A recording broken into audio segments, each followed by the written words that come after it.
And we're very pleased to welcome Mark as the principal speaker tonight. And anything else that our other two guests, Barbara, who is our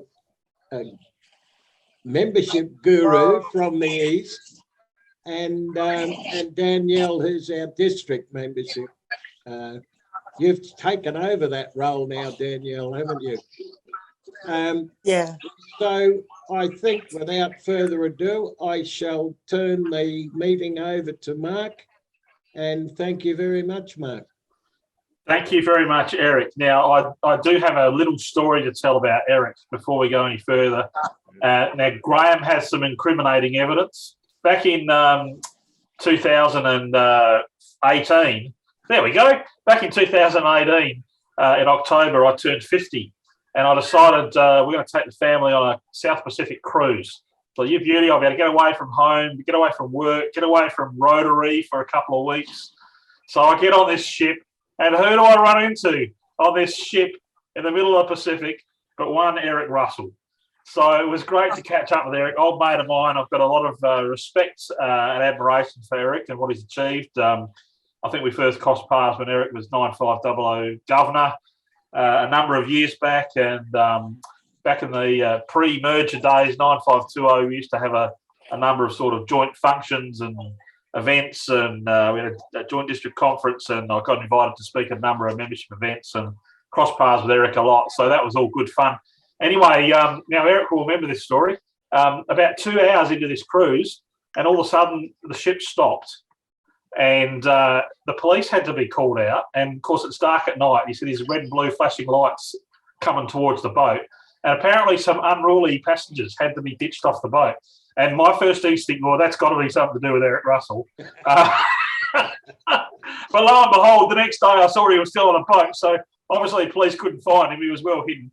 But we had a great time, and Eric introduced me to his friends, and I introduced Eric to my family, and it was just great to catch up. That was back in the good old days before COVID, when you could do things like that. No, Eric's been a good mate of mine, and I got this call from him a few months ago asking whether I'd do this gig, and Eric's a hard person to say no to. And I said, yeah, I'll do that, no worries, because I wasn't thinking at the time it'll be 3 days before our changeover when I'm coming in as club president. So it's been a somewhat busy week for me. But I said yes, and as soon as I hung up the phone, I thought, now what the hell am I going to do? I've actually got very little experience with e-clubs, and I know Eric told me you like to be referred to as an online club, not an e-club. So if I lose it and just say e-club every now and then, please don't all take offence. It's a force of habit. But I thought, okay, well, I'll catch up. I'll have a phone call with Eric sort of in the few weeks leading up, and we'll share a few notes and try and get myself across what some of the challenges are, and that will help me sort of put something down on paper. So I've got quite a bit to get through, and hopefully I can give you all sort of something to think about. I got to admit up front that I've never actually talked about membership from an e-club perspective. It's a very niche topic, to be honest. And I'll just rip the Band-Aid right off. I personally am not the sort of guy who would be attracted to an e-club, but I absolutely recognise the role that e-clubs play in the sort of portfolio of membership offerings that Rotary put out there. And I think it's really, really important that e-clubs remain part of that, part of what is on offer. I very much agree with the concept that one style of club does not suit all, and you need to have different offerings with different styles of flexibility for people in different areas or who can't get to regular meetings. And so I absolutely recognise the value of e-clubs, and I appreciate what you guys are doing. But it still has given me a bit of a challenge just to come up to how exactly I can sort of come across this. A lot of the stuff I talk about in general sort of club membership conversations will fit with like an e-club model, but a lot of the stuff that I would normally talk about probably won't. So I'll try and skip across some of that and specialise or dedicate this talk specifically to things that may sort of be helpful to you. I guess the one thing I want to clear is that I do not have all the answers. I don't have a magic wand. In fact, I'll probably ask more questions than I will answer tonight. And it will hopefully be a bit of a cause for introspection have you guys having a bit of chat and try and answer some of these questions, because if you can answer some of the questions and some of the puzzles that I put to you, it may well help you better understand what you need to do to grow the club. I do get sort of tagged with the descriptor of a membership specialist a little bit. I sort of will sometimes go to the effort of perhaps correcting that a little bit. My main area of interest is in making clubs more attractive. It's what I started doing before I was district membership chair in an assistant governor role in the former 952. I want to do everything I could to help those clubs modernise and become more attractive. So, I mean, quite simply, what's that about? It's about recognising what are the barriers to membership, what are the sorts of things that are turn-offs in clubs, what are the sorts of things that will repel or push members out of clubs, and trying to remove all of those from a club environment, and also recognising what are the things that attract people, what are the things that make clubs exciting and interesting and boost morale, and try and do those things and get some best practice into clubs. So Rotary membership conversations often surround the word recruitment, and we do look at bringing people in from a recruitment perspective. The language I prefer to use is attraction. We want to try and attract people into Rotary, but by very definition in order to attract people, you have to have a product that is attractive. So that's why I've spent a lot of time trying to define what makes a club attractive, what makes it unattractive, and trying to improve the general attractiveness of clubs. Now, by virtue, that sort of extends towards membership, and that's why I sort of speak a lot about membership. But I think if you can make a club more attractive, the membership sort of just sort of happens as a byproduct of that. And when I say attractive, this is really important. It has to be objectively attractive. It can't just be attractive to the members within the club. It needs to be something that is attractive to the outside world, something that needs to be attractive to people outside of the club that would make them want to get involved. And that's whether it's an online club or a more traditional model club. It needs to be objectively attractive. So I will talk a little bit about that.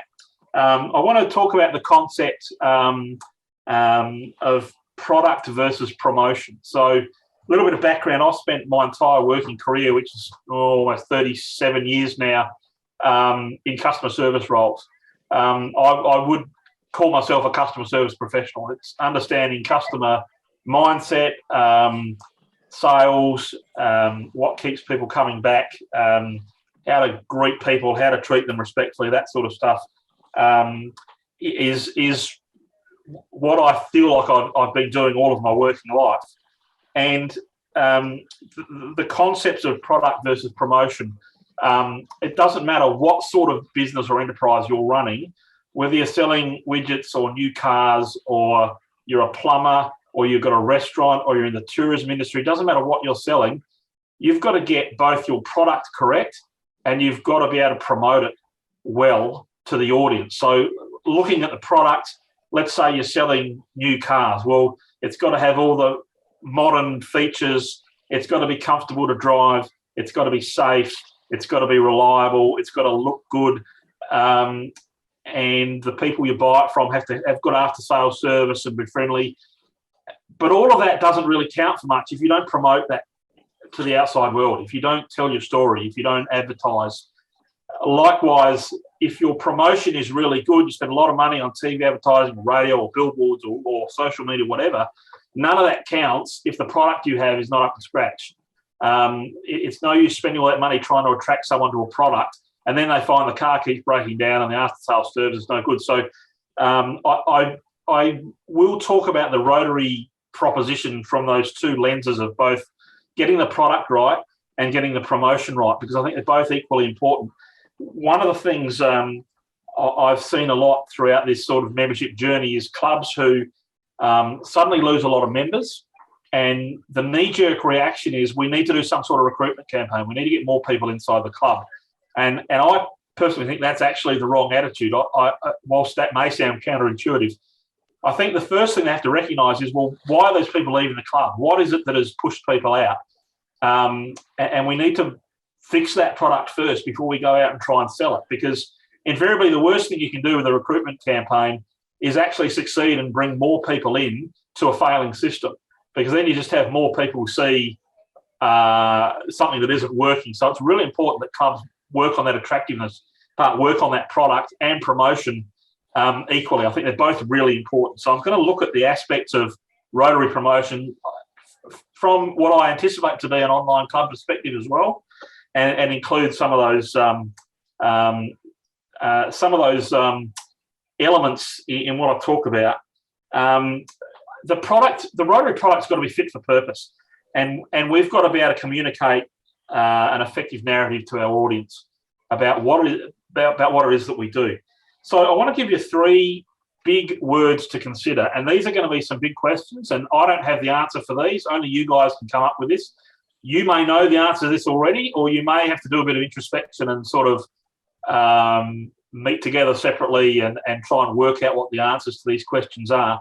But and look, these are important questions for any club, but I think they're particularly important for an online club.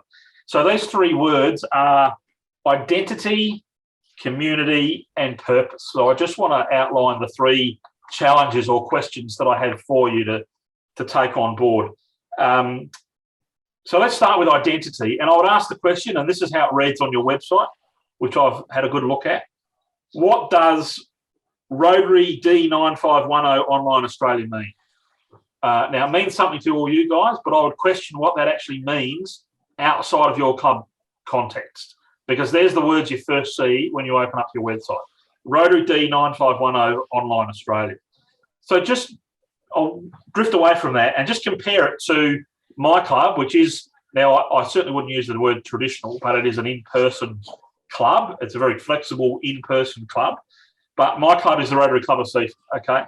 So when I use the term Rotary Club of Seaford, that will mean something outside of the membership base. So it means something to our community, and community is a word I'm going to use a bit later as well. So just have a bit of a think about that identity. How critical is that identity? How critical is that name of your club? And let's just play devil's advocate here. Could you actually change the name of your club and help rebrand, help reposition, help rejuvenate, help rebuild? And I'll tell you something, a traditional club where you have a huge advantage, a traditional club would find that very hard to do. I mean, oops, I've got the mirror thing on. Here's the first thing. I can't easily change the name of the Rotary Club of Seaford. We've got to print new T-shirts, new signage, new website, new everything, because our identity and community are very geographic in nature, right? So we have built an identity that is geographically focused. But for an online entity, if you wanted to, and I'm not saying you should, if you wanted to consider the impacts of your current identity or boosting your identity or relaunching your identity, it would actually be very easy to change that. And it's not really going to affect the way things happen within the club. So I'll talk a little bit more about that later, but identity is really important. And I do question how effective that identity is and what it means, particularly outside the club. The second term I talked about was community. And the question I would ask is, who or what is your community? Okay. And again, I'll talk in the confines of my club or a more traditional geographic natured club. It's largely geographic, as I said. For example, the Rotary Club of Seaford, we have our members doing work in the region, right? They're out there wearing the T-shirts. They're visible. We go to a lot of effort to make sure when we do something in our community, people know exactly who it is. It's the Rotary Club of Seaford. We have a local footprint. We have a local network of individuals, NGOs, schools, council employees, businesses, other community groups. They all know what we do, okay? And we've worked very hard to build partnerships. I'll talk about that a little later as well. We actually have a specific board member, a position on our board called a partnerships chair. Now, for those from a traditional Rotary background, probably the closest you will get to that is a vocational service chair, for those who've been around Rotary for a while. But the role of this person in our club is to actively try and seek out partnerships with those groups that I've mentioned, NGOs, other service groups, council, business, community, that sort of stuff. We have regular business networking events. So they are part of our community. We've built a very strong reputation in the community in less than 6 years since the club chartered. And we have a very aggressive marketing approach and tactics, and a very strong promotional inventory. We've got the Rotary Club of Seaford branded marquee and the signs and the tablecloths and the waving banners and things. So it's very obvious what the Rotary Club of Seaford is doing in our community. So again, that question is, who or what is your community, and how can you build on that community? And again, I don't expect answers straight away. As I said, I'll probably give you more questions than answers to sort of ponder. The third word I used was purpose. And another sort of word or term that I do use in some presentations is a French term, raison d'etre, which literally translates to your purpose for being, your reason for being. I believe very much in Rotary, our raison d'etre is service. That's what we're here to do. We're here to help make the world a better place through humanitarian service. And I would suggest this may well be your most challenging but important question to answer. When I had the chat with Eric about a month ago, one of the things he actually raised and recognised, and I agree with him 100% here, was, and his words were basically, he seemed to find that the most successful online clubs were cause-based or focused. I actually agree with him 100%, because it's very clearly articulated in either their name or their mission statement, or what it is they're there to achieve, what they are trying to be recognised for, how they want to be positioned. So, the basic question is, what does your club stand for? What is it offering to your members and community? So that's a little bit about the product. And I said I'd talk about promotion. So this is about, once we've got a product that we're happy with, how do we actually push it out there to the wider community? So what is your message? More importantly, who is your audience? Who are you trying to address the messaging or the narrative to? And perhaps you can interchange the words audience with community. How can you reach them? Now, this is an issue for Rotary right across the board. It's not something specific to traditional clubs or e-clubs, but I feel that poor communication is one of our biggest handicaps. Our messaging is inconsistent, it's confusing, it's under-resourced, it's often misdirected. We have 7 international areas of focus, and we have 5 avenues of service, and we have a 4-way test, and we have, we go and change our theme every year. We have a very confused and conflicting narrative, mixed messages, and I sort of think a simple motto, service above self, actually kills all of those. I think it's really good. But when you compare Rotary, which I think doesn't have, and again, this is not picking on an e-club in particular, it's right across the organisation, it doesn't have a clearly defined purpose. And you compare it with a number of other NGOs. Now, I'll just mention some names here. Okay. Amnesty International, Red Cross, Greenpeace, RSPCA. As soon as I mention those names, you all, I'm sure, will have a word picture in your head as to what those organisations stand for. You don't even have to think about it. You don't need to see a motto. You don't need to see imagery or a poster or a website. You know straight away what those organisations stand for. That is something severely lacking in Rotary. Okay, seasoned Rotarians have been around a long, long time, seem to have a lot of trouble quickly conveying what it is that Rotary stands for. I think one of the smarter things we've done in probably the last 7 or 8 years is take those formerly 6 and now 7 international areas of focus, which were initially all about what classified for getting, matching grants, now global grants. They were a Rotary Foundation initiative, and we've turned those into a descriptor as to what Rotary is about. I think that's actually really smart marketing, because when you look at those things, like basic literacy and education and safe water and peace and I won't go through the whole lot, you all know them. They're the sorts of things we can stand by as Rotarians. Well, that's what we do. That's what we're here for. That's what we stand for. But I don't think we convey that message anywhere near clear enough. A question that I would also put to you is with concern to how you get your message out. So I've already mentioned the advantages we have as a geographically located Rotary Club, in that we can be out there with the T-shirts and the branding and the signs and and all that stuff, we have that advantage in getting our message out and making our presence felt, which to a certain extent I would suggest an online club does not. But we still are very, very peculiar and strict and motivated by online presence. It's something really, really important for our club in getting our message out, despite the fact that we have a geographical presence and all that signage and public presence and footprint, for want of a better term. We still think online presence is really important. So I would suggest for an online club, online presence is key. It is absolutely everything. So I will give you some feedback on the best online presence I could find for you, which Graham sent me the link to your website. And just here's a group of 4 questions that I've asked before in presentations on public image, particularly about websites, okay? So it's a challenge I give to Rotarians, all right?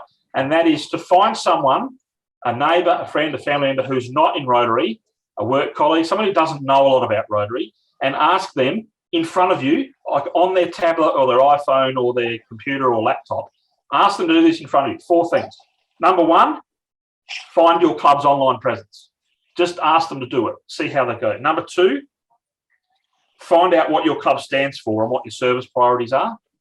Number 3, find out not only how to get involved, but why they would want to get involved from their online presence. And 4, your contact details. And you would be surprised, maybe not, I'm surprised how many clubs have websites that do not clearly articulate those 4 things. And I think it's everything. I think they are the first 4 things they need to see. So just in looking at your website, and I'm actually very impressed with the work that Graham does online. I know he's a whiz at this stuff, and I'll say up front, your website is beautiful. It is a work of art. And as a bit of a hack who does a bit of HTML programming in websites himself, I know how hard it is. And your website absolutely looks magic. It's seamless, beautiful imagery, really smart, really responsive, and I love it from that perspective. But there are a few observations of things that I think are missing or maybe need a little bit of fixing. And Graham, I hope you don't see this as criticism but just an observation as to maybe some things you might be able to do to fix some of your issues from an objective observer. Okay. The first thing I've recognised is under your projects, there's a lot of reference to AFAR. Now, when I click in there and see what the projects are, that's amazing work. It's really impressive. And I think you should absolutely market that and show what you're doing, because that work is amazing. But my first reaction as a Rotarian who is absolutely totally over Rotary acronyms is, what is AFAR? So when I look at your menu and it says AFAR, AFAR, AFAR, AFAR, I'm clicking on there because I want to find out what it is, because I'm giving you a presentation. But I wonder if the average visitor will come and go, what does that even mean? As I scroll a little bit further down, it says something Nepal Village School Project or something. So when I see that, I think, well, straight away I know what that means. It means you're doing some project in Nepal. Interestingly, one of the Nepal links didn't work, didn't go anywhere. So that's one for the to-do list. But all of those links, when I clicked on them, were really, really impressive what they went to. So kudos for that. That's amazing work. But it's just a reflection or an observation that to the casual observer, they might just look at that and think, what's that all about? Okay. And that could probably be fixed very quickly just by changing what it says in the menu. That's not a hard thing to fix, because I do think you need to tell those stories. Another, again, casual observation, and I should express what I don't know is whether there's stuff you're doing that's not represented on the website, and therefore that needs to be fixed, or whether the website is actually encompassing everything you do, but what you're doing is fairly narrow in field. So I don't know the answer to that. But the other observation I found was that it would appear every project you're doing is overseas, and there doesn't appear to be, from what I could find on your website, any sort of local content. I know a good contingent of your members are from in and around the Adelaide area. I couldn't find any links to anything you were doing locally. Now, that's not a criticism in itself. Again, it's just an observation. Is there something you could be doing locally as well? Now, this is something I talk to a lot of people about, and again, this is just about nomenclature. It's just about words. There are references on there to joining Rotary and becoming a member. Now, this is a very simple fix that I would recommend to any club who has words like join us or become a member. Very simply change those words to volunteer or how can I get involved? Because I know for a fact that some people will not click on those links because they see it as too compelling or they think they're signing up for something when they click on the button. Whereas if you just put the word volunteer or, how can I get involved, you can still go to the same page with the same content, but I think it's it's a less sort of, what's the word? It's a word that will probably get more people clicking on it because they have less fears just by simply changing a few words. That, in my mind, is a very simple thing to fix. Excuse me, running out of juice. Now, there's a Facebook link on the page, and that goes to the Voice of Rotary Facebook page. Now, I'm being a Rotarian who's been around a while. I actually know what the Voice of Rotary is, but I question what the link is between the Voice of Rotary Facebook page and your online club. And I find the link myself a little bit tenuous, and I know a fair bit about Rotary in this district. Again, I question what the casual observer would pick up from that. They're probably expecting a click for a Facebook link to go to your own club's dedicated Facebook page. And I did have a hunt, and either there isn't one or I found it really hard to find. And they're probably both as problematic, that I couldn't find a dedicated Facebook page talking about those amazing projects that you are doing.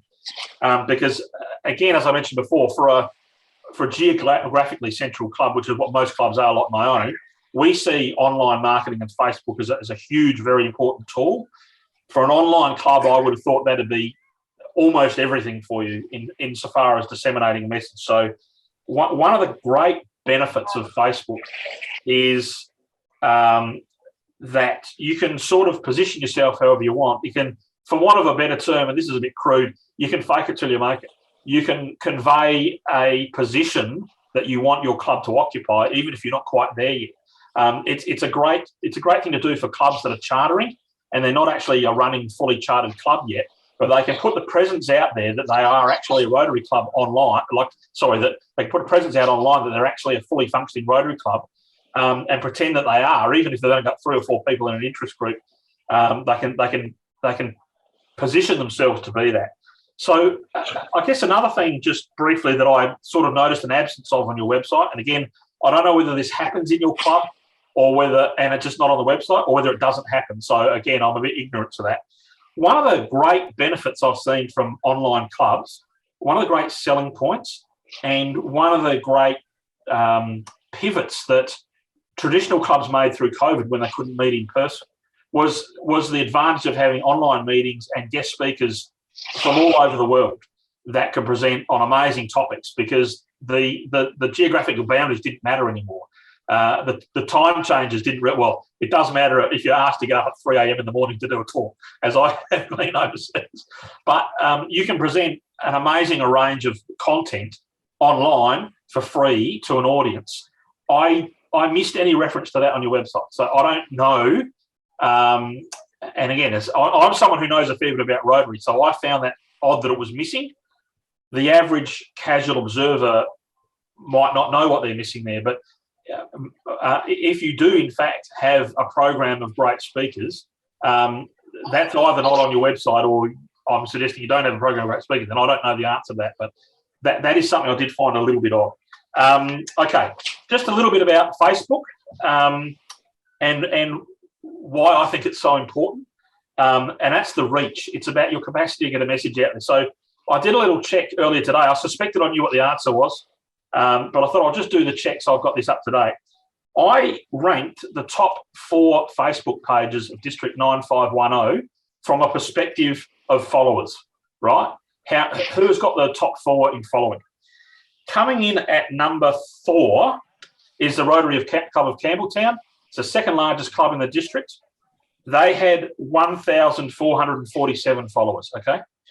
Coming in at number 2 was the District 9510 page, right? So the page that encompasses the whole district and shares news of all the clubs, had 1,715, all right?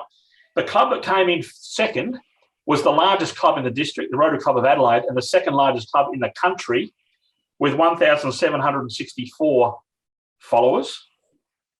And you probably have no clue who the club that came in first. Well, the Rotary Club of Seaford, my club, which started only 6 years ago, is the number one club for followers with 1,905.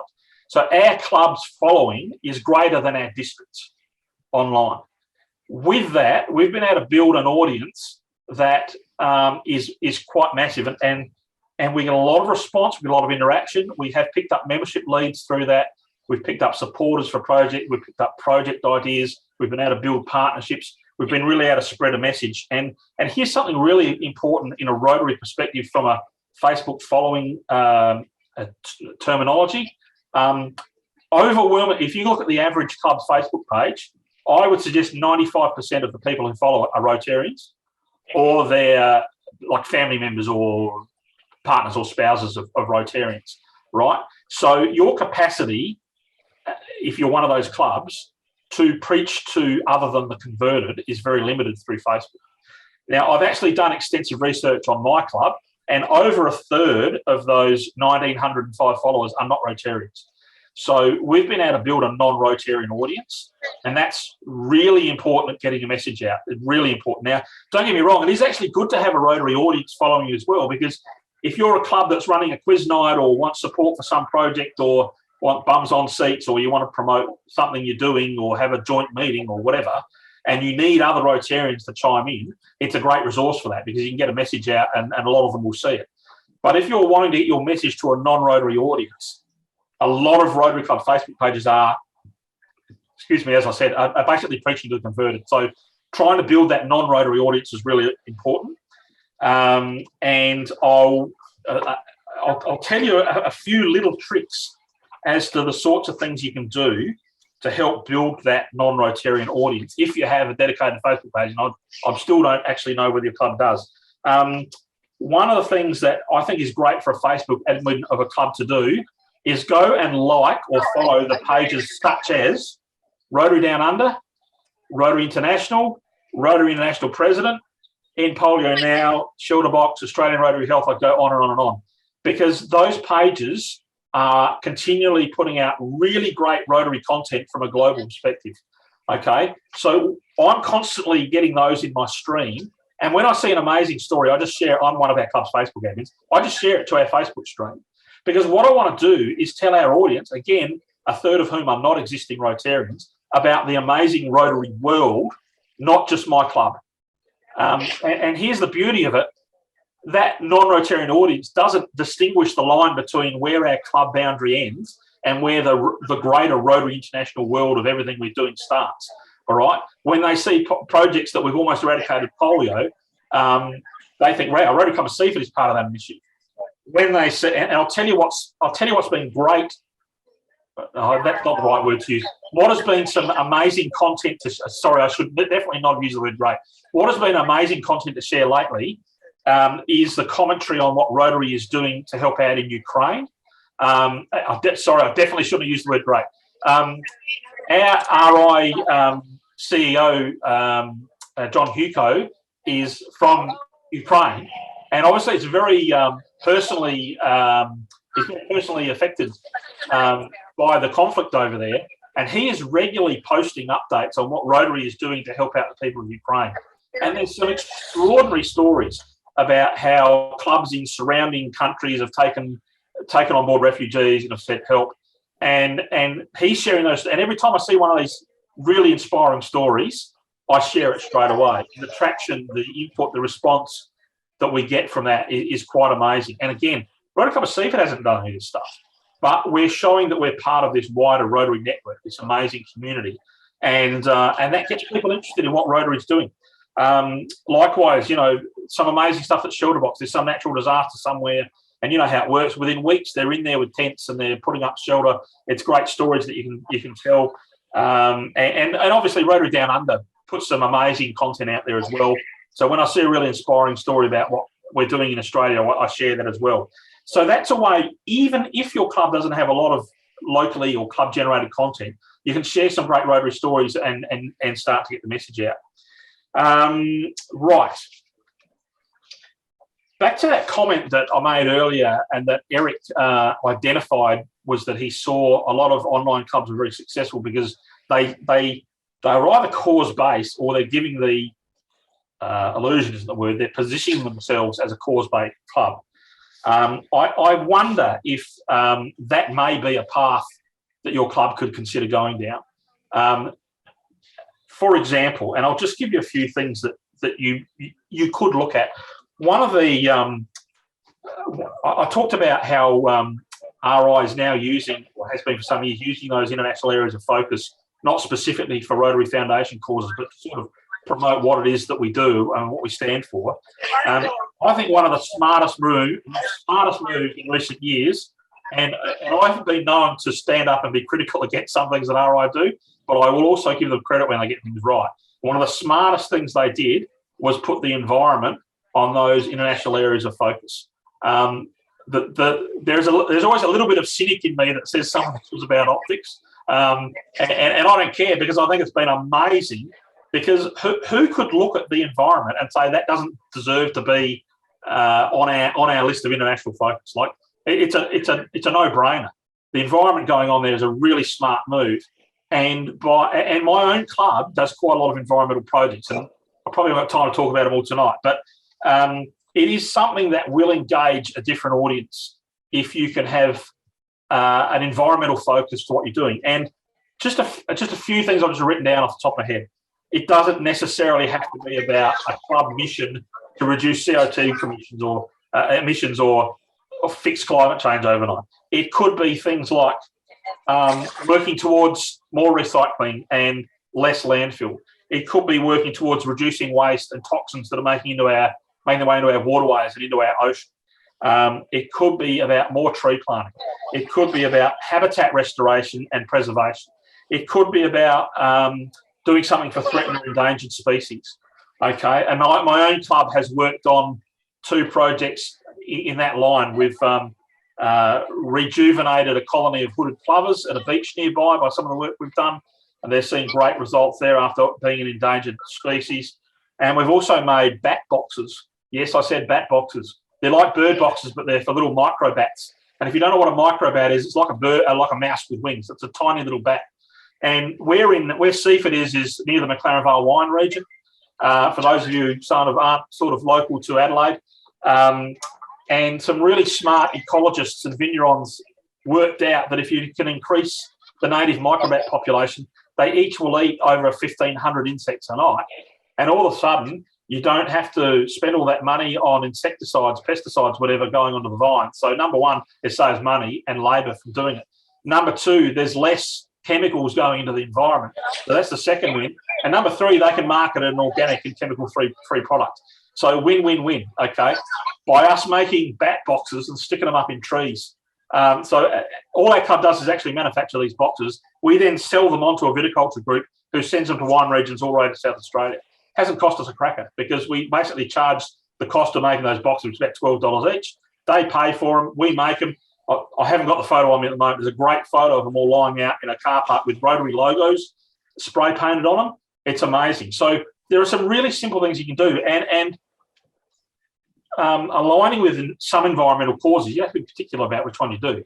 Is the sort of stuff that all individuals should do. You don't have to do in one geographic location.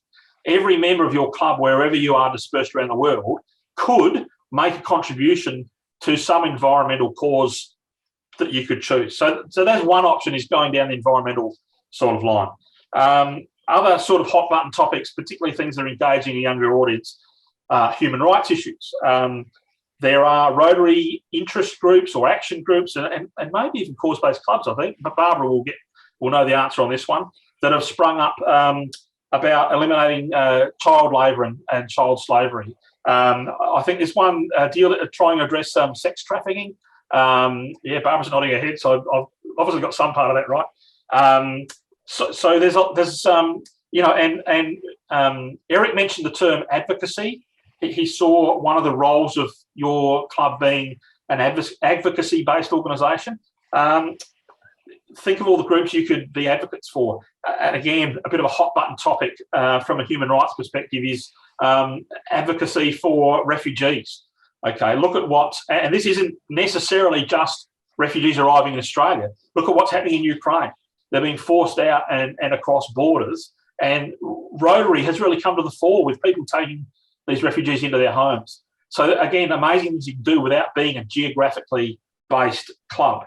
Okay, so there's just a few sort of ideas as to how you can align yourself. And I did ask that question before.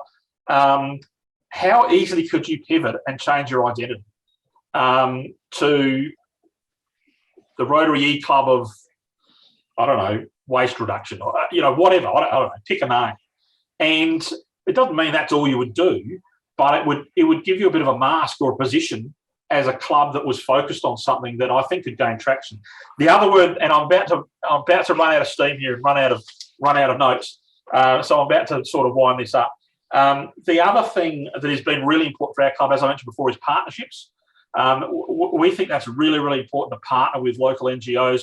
For example, if there's some sort of project or some cause. Now, one of the issues in the Seaford region, it's a very mixed socioeconomic area. There's some very wealthy parts of Seaford, and there's some very lower socioeconomic areas, a lot of public housing, and one of the big challenges in the area is domestic violence, homelessness, mental health, particularly youth mental health. We started an initiative 4 or 5 years ago called the Onkaparinga Seaside Walk. Onkaparinga is actually our council area. Onkaparinga Seaside Walk for Suicide Prevention. We run this big walk every year. It raises thousands and thousands of dollars. And we've used some of that money to go towards Australian Rotary Health, who I know you support, for suicide prevention strategies. So it's about recognising what needs there are, and maybe you don't have to reinvent the wheel. Maybe you can find another organisation that's doing a really good job there and partner with them. We have a local, what's the word? Group isn't the word. Entity, for want of a better term, called Coolock House, and they house young mothers and pregnant girls who are at risk of homelessness, and give them an opportunity to safely navigate their pregnancy and childbirth with medical care and stuff around them. So not only the young mum gets through that experience well, but the baby sort of comes into the world in a caring environment with a warm blankets and food and roof over their head, that sort of stuff. So we've done a lot of donating to that group recently. That's not our area of specialty. Okay, we're not equipped to handle these young mums, but there's a group in our community that's doing amazing work, and they just need some help. So we're helping them. Okay, and I don't think there's anything wrong with Rotary doing that. I think it's a really smart move that you leave some of that specialist work to the people who are specialists and don't try and reinvent the wheel. So, look, I'm going to wind up there. There may be some questions. Maybe Barbara has something to add as well, or Danielle, or anyone for that matter. And I know I've probably asked more questions of you than answered, but it really has put a few stretch marks on my brain to come up with some of the questions and some of the topics that will hopefully be of some use to you. But I think if you're going to answer some of those questions, and you won't be able to do it overnight, but if you can answer some of those questions and work on them, you may be able to start seeing some of the solutions to your membership challenges start to arrive. And I'm happy to help you out in that process when you've had a bit of a look at those questions. So I will sign off for now. I'm available for questions and answers if you want it, but we'll hand back to, is it Eric or Graham or whomever is in charge of pushing the buttons? Yes, absolutely brilliant. Thank you very much, Mark. A lot to think about there. And I think earlier this year, we spent a lot of time doing a full analysis of the club and looking at strengths and weaknesses in order to get a strategic plan going was one of the first things we did. And but I must say, being in the club, we've missed a lot of what you've said. So I think we might be able to go back now and have a look at those strengths and weaknesses. But the last thing is that I'm very pleased that you didn't have to handle those women that were subject of domestic violence. So, oh, come on, that was a joke. What a great lot. Okay, now, questions? Yeah, okay, Lindsay, I think you were up first. Yeah, hi, Mark. We knew when you came in that you'd be either throwing flares or throwing grenades, whether you're going to enlighten us or blow us up. And I think you've probably done a bit of both. Just to answer some of your questions, and I'm trying not to be defensive. I certainly don't want to attack you. And I appreciate that you've given time and thought and given us ideas. But Go your hardest, Lindsay. just look at our identity. Let's start with the Rotary D9510 Online Australia. The two ends of that, Rotary and Australia, are not removable. They're what we are and where we are. The part in the middle, online, we decided online rather than e-club because we said that e-club didn't mean much to anything, much to anybody outside of Rotary, whereas online, I think the man in the street, the person in the street knows what online means. And so we put that in there. As for D9510, well, we could scrap that because the truth is that we don't represent D9510. Joanne's signing in from Greece right now, but 2 weeks ago she was in France. Ralph's up in Broome right now, but 2 weeks ago he was in Darwin. Akil was in northern Queensland at that same time 2 weeks ago. Valerie's in Ethiopia, and I'm really sad that she didn't come on tonight, but her situation is such that she can't get on all the time. And Joanne's bringing in a fellow professional from France. So we could do away with the D9510. Perhaps we could just call ourselves Rotary the World Online Australia. Anyway, that's just a slightly tongue-in-cheek comment on your identity problem. On the matter of our online presences, I think Graham will answer for that, but I'd say if you have the greatest number of followers, possibly we have a great percentage of leaders, because all of our people are leaders in some field, not necessarily directly related to their direct Rotary input, but we've got a big number of leaders. And I'll just give an example. Greg Love, who's not on tonight, was the chairman of Shelterbox Australia for about 5 years, I believe. Eric, well, his fame goes before him. Me, well, my infamy comes with me. So anyway, we've got a lot of leaders. You may have a lot of followers. If I could just add there, we've just put in our little bit for the District Governor's Yearbook. And in that, one of the points that we're making is that although we are in an online club, we're all individuals and have individual things that we do ourselves. For instance, Mike's very involved with Rotaract. Sharka is very involved at DIK and in the Fred's Van Meals for Homeless area. Graham, of course, he's got his IT stuff. Joanne has her dental work and that she does in Nepal. And I'm in a second club actually as an honorary member and doing quite a bit of work with them in terms of fundraising and face-to-face Rotary, I guess.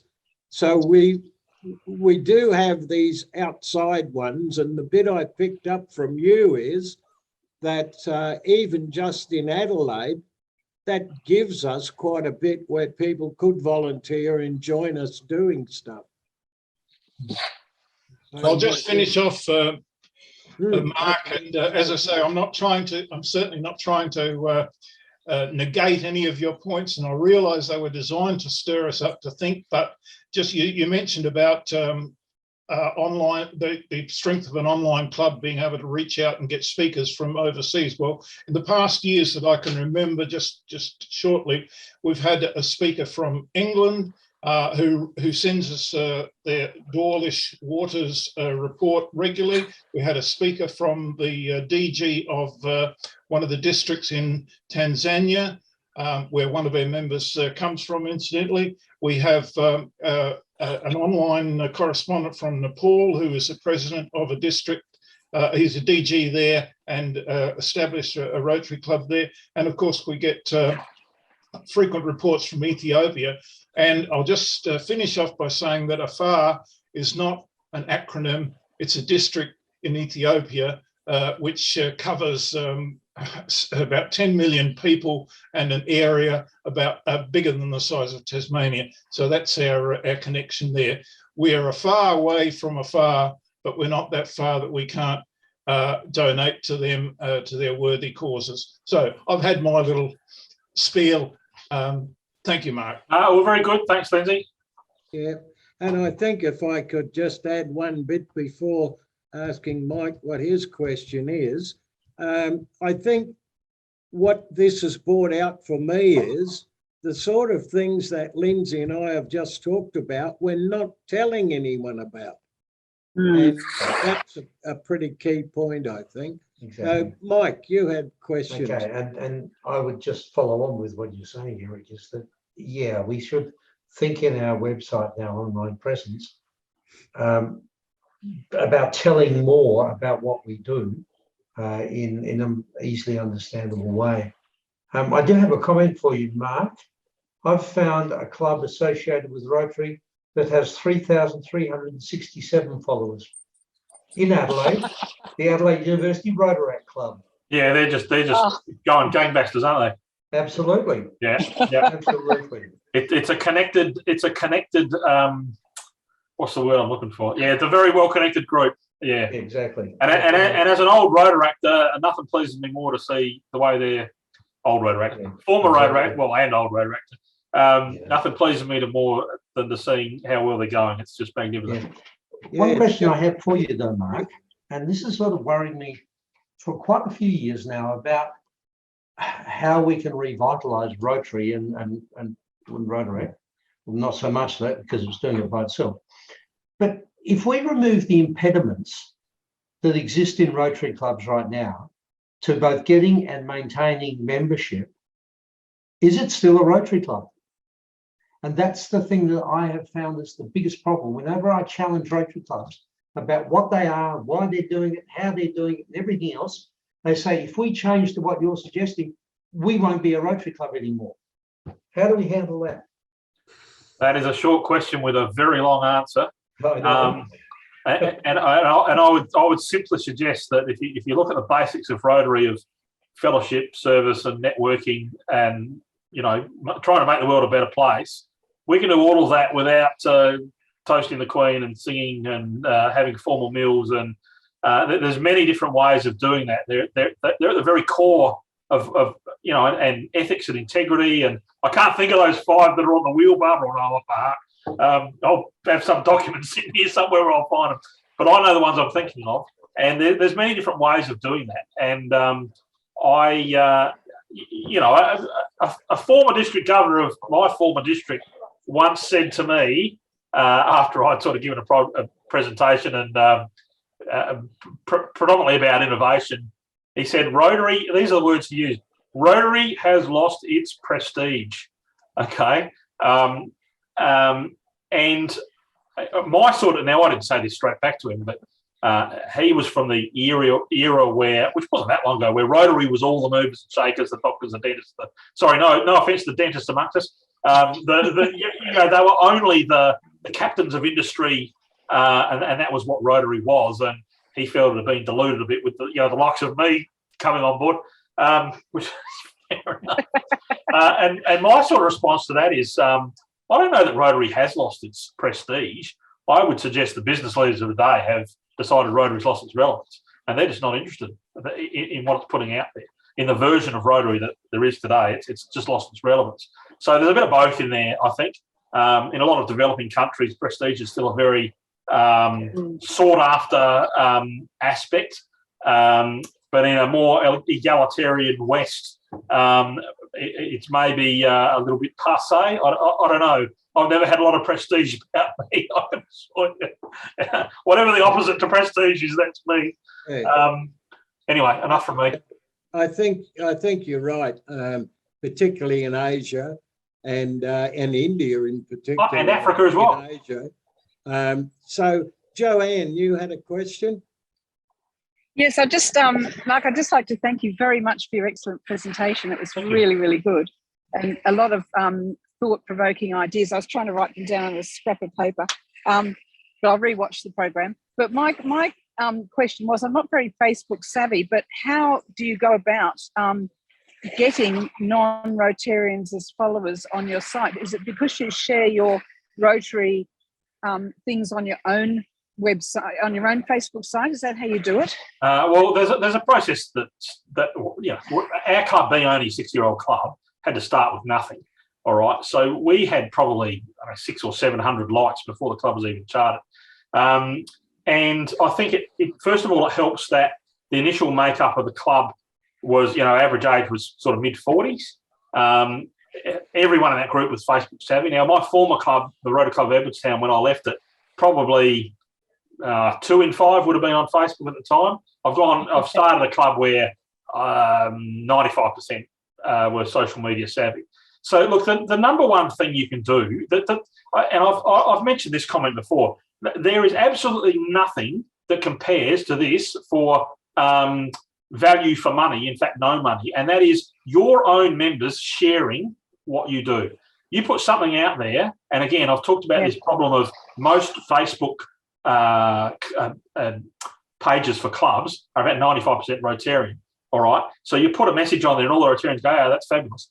If all the Rotarians, instead of just hitting the like button, you hit the share button, well, all of a sudden it exposes that story to their audience, which are 95% not Rotarian, okay? Yeah. So your members actually have a big role in, like, we're proud of that project, hit the share button and tell all our mates about it, and all of a sudden you'll be surprised how that can snowball. We have also paid for Facebook advertising as well. So, but it's about offering something for us. The main thing was about offering a different version of Rotary, something different, and made the community think, oh, can Rotary be like that? We thought it was all sort of men sitting down to lunch and that sort of stuff. So we're probably one of the first clubs in our district that really sort of challenged that and had a very different look about it. If I can, quick one, please, Mike. Yeah. So my question, Mark, then is, being a bit of a devil's advocate, why then hasn't CFIT got 1,800 members? How do you convert those followers into members, and does that matter anyway? I think it does matter. Now, this is probably a topic for another entire conversation. As the person who was instrumental in starting the club, I wanted something that was different. I thought if I built it, they would come, and they did. And we went to I've come from a very traditional Rotary Club model. We've gone to a very informal and relaxed Rotary Club model. And that initially did attract a lot of people in. If I'm completely honest, I think maybe we've gone a little bit too informal at times, and maybe some of those values of traditional Rotary have sort of gone by the wayside a little bit in our club. And I'm actually coming in as president. Maybe there might be a few little tweaks around the edges, but and I won't lie, we've had a problem with a lot of clubs. We've been able to recruit a lot of people. We haven't been able to keep a lot of them. But I'm fairly confident that most have left through external reasons and not because of internal club issues. So we definitely had trouble sort of recruiting throughout COVID, as I know was an issue for a lot of other clubs. But we've also been very fortunate in South Australia that we didn't initially go through a lot of the restrictions around that the rest of Australia or the rest of the world had. So, and we only meet fortnightly too. So we have our first meeting of the month is on a Thursday night, and our second meeting of the month is on a Sunday morning or afternoon. And that second meeting is often partnered with the service project. So we can get people involved in those service projects and then hopefully show them a bit more about Rotary by taking Rotary to the people a bit more. But our membership has been up to 33 at the moment. It's about 25. I'm inducting two at changeover, which is nice. I think probably our sweet spot is around about the 30 mark. So very keen to get back there, and we'll be doing everything I can to make it happen. One of the people being inducted is 30 years of age, a male nurse, is joining the club at changeover. So, and I know he's very well connected into a community of, he's a Rotary alumni. He's done all the RILA, he's been in Rotaract. And he's very well connected. He's actually been looking for a club that he would feel comfortable in. And I've been nipping away at him for years, and finally I've got him in.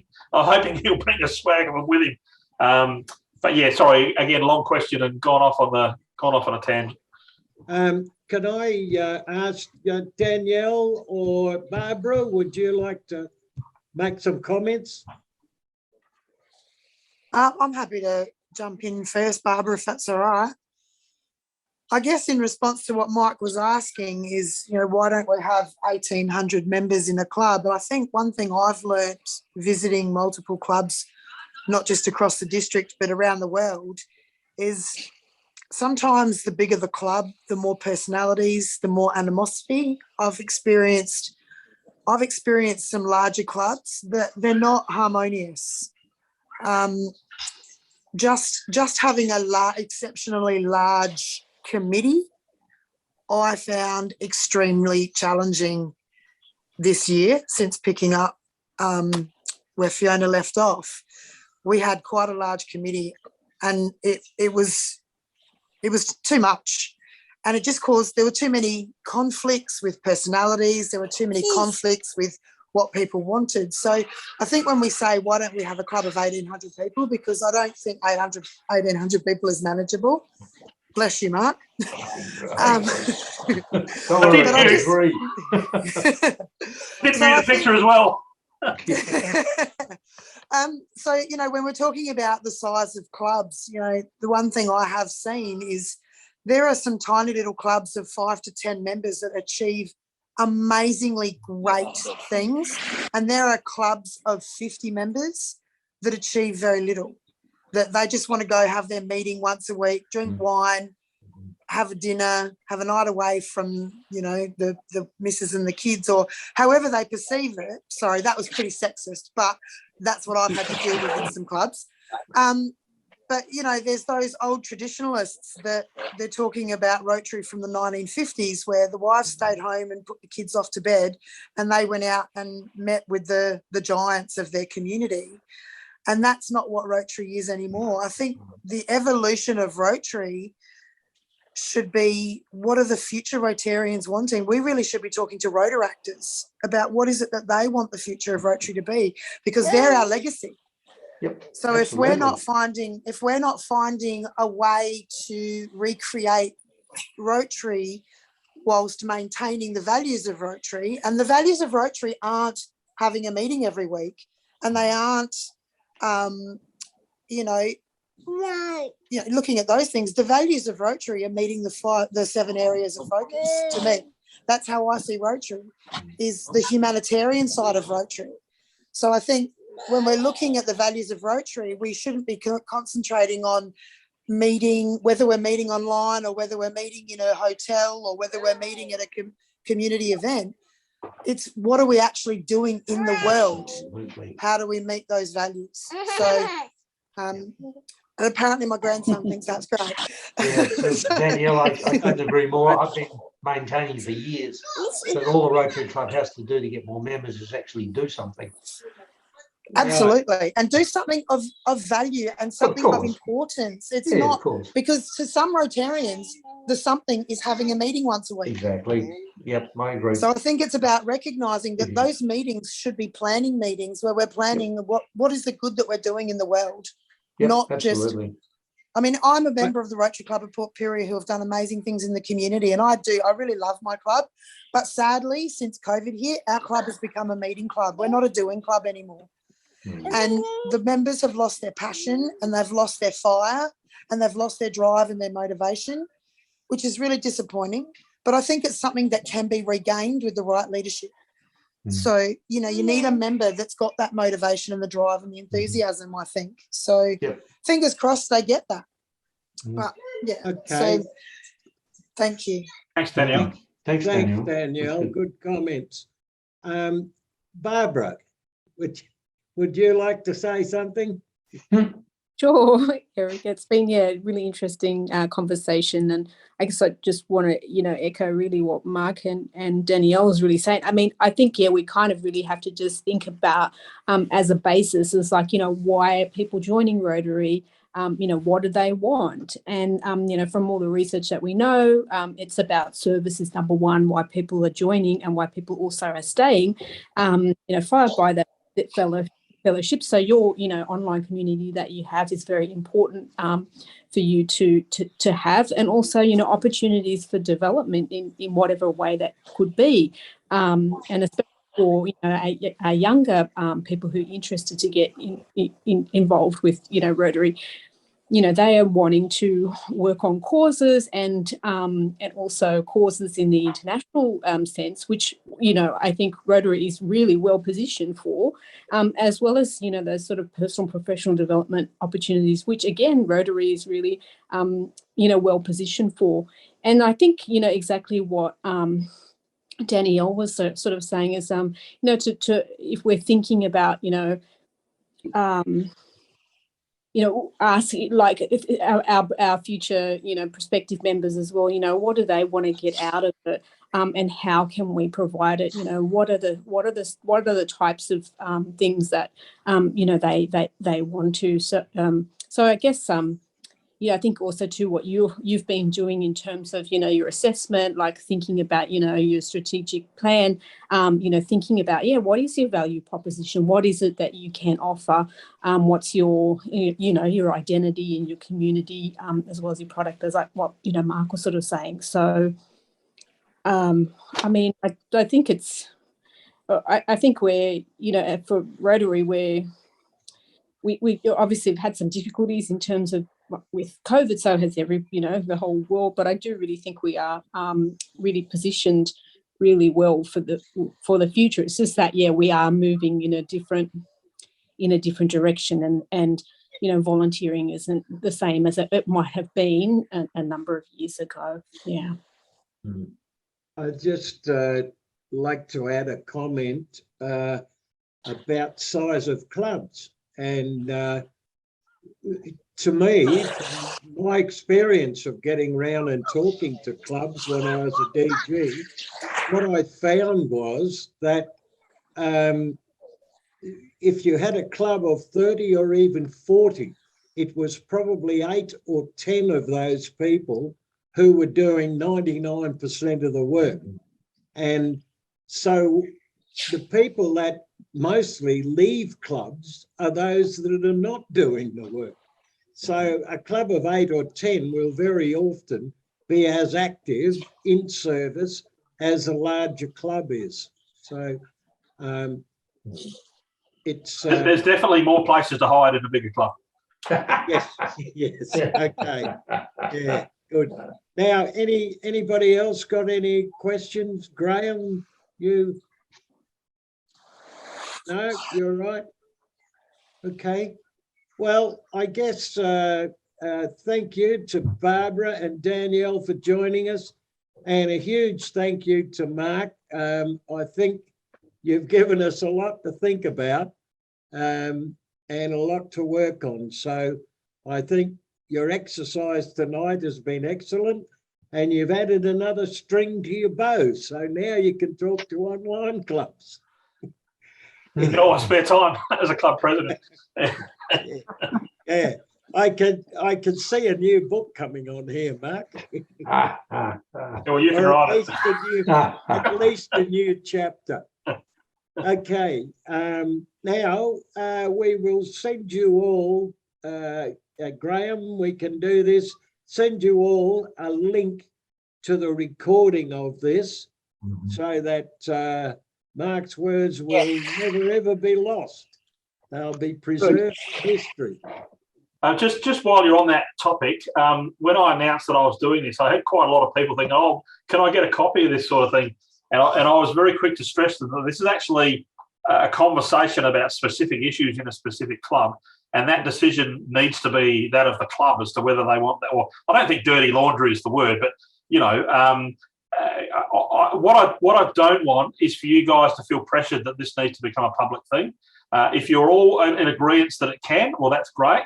But by all means, don't be pressured by it, because there are some specific things for your club which you may want to keep in house, and I certainly won't want to put any pressure on that. So have a think about it. If you do want, that's great, and I'm happy to help share it. But that's your call. Now, Mark, what we do and what we've done tonight is one of the major benefits about being involved in an online club. So the more, as far as I'm concerned, the more we can get out what we do and the way we do it and why we do it, the better for us and for Rotary.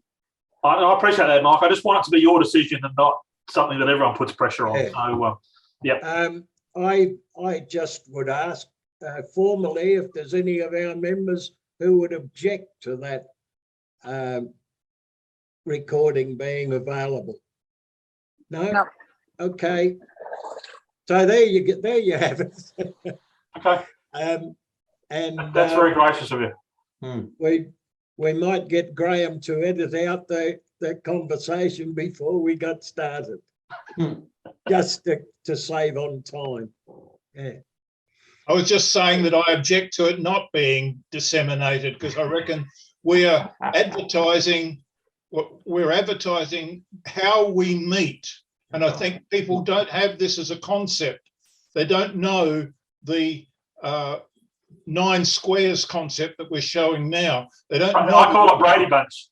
The Brady Bunch. Yeah, that you can see everybody and you can hear everybody, even people who've got hearing defects like myself can hear everybody online. But as I've explained before, if I go to a round table of Rotarians and there's another table over there and another table over there, I don't even know how to talk to the people on my table, let alone those tables. Yep. But here in the Brady Bunch format, I can hear, I can see. Fortunately, people can't smell me, but there you go. It's almost sensory completeness. I think one of the advantages of this type of meeting is that if you've got a subject under discussion, you don't have 4 or 5 different discussions going on all up and down the table, that you tend to hear what each speaker is saying, so that you get a more rounded idea of what your membership thinks about it. So thank you all very, very much for your attendance. Can I say something too? Yes. Please. Normally, like I tell people that I've got to Zoom into my meeting, that it's a Zoom club. And nowadays, after COVID, everybody knows what a Zoom is. It's not a camera lens. Zoom is online, and they instantly know what it's about. And I tell them you can be in your pajamas. Pajama club. Or your swimmers. I'm in my swimsuit. At least from the waist down. I hate you. Yes, okay, Joanne, that's good. You managed to organise a very couple of nice distractions in the background. Yes. That I couldn't notice. Yeah. I'm in a cafe by the I think there's a very nice attraction in the foreground as well. Absolutely, but Oh, thank you, Eric. Oh, thank you.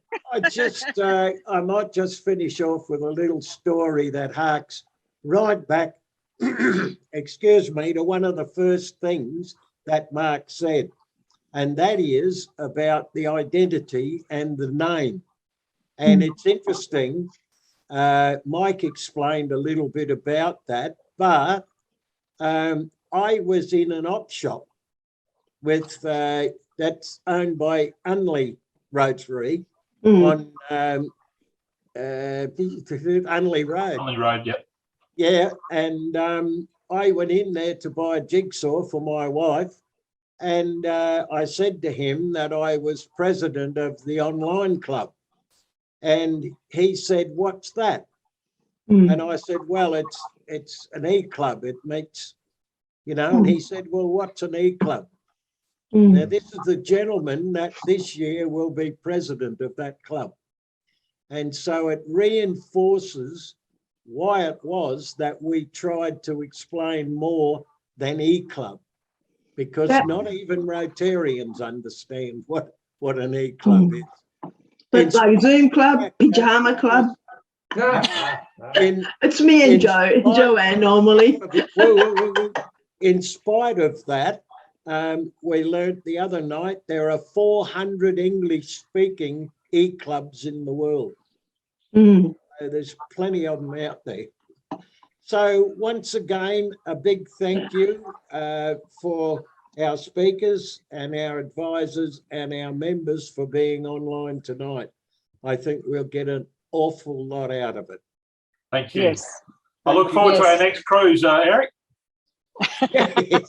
Yeah, I was actually going to show that photo myself. And Oh, there you go. I beat you to the punch.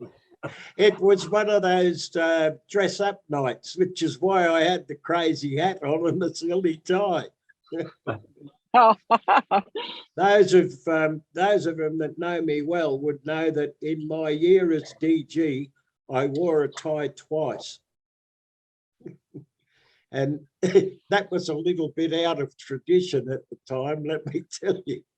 yeah, I All did right. wonder about that crazy tie. Good night to all. Thank Good night. you very much. Okay. Thanks Thank you. very much. See Thanks you for all. having me. Mark. Bye.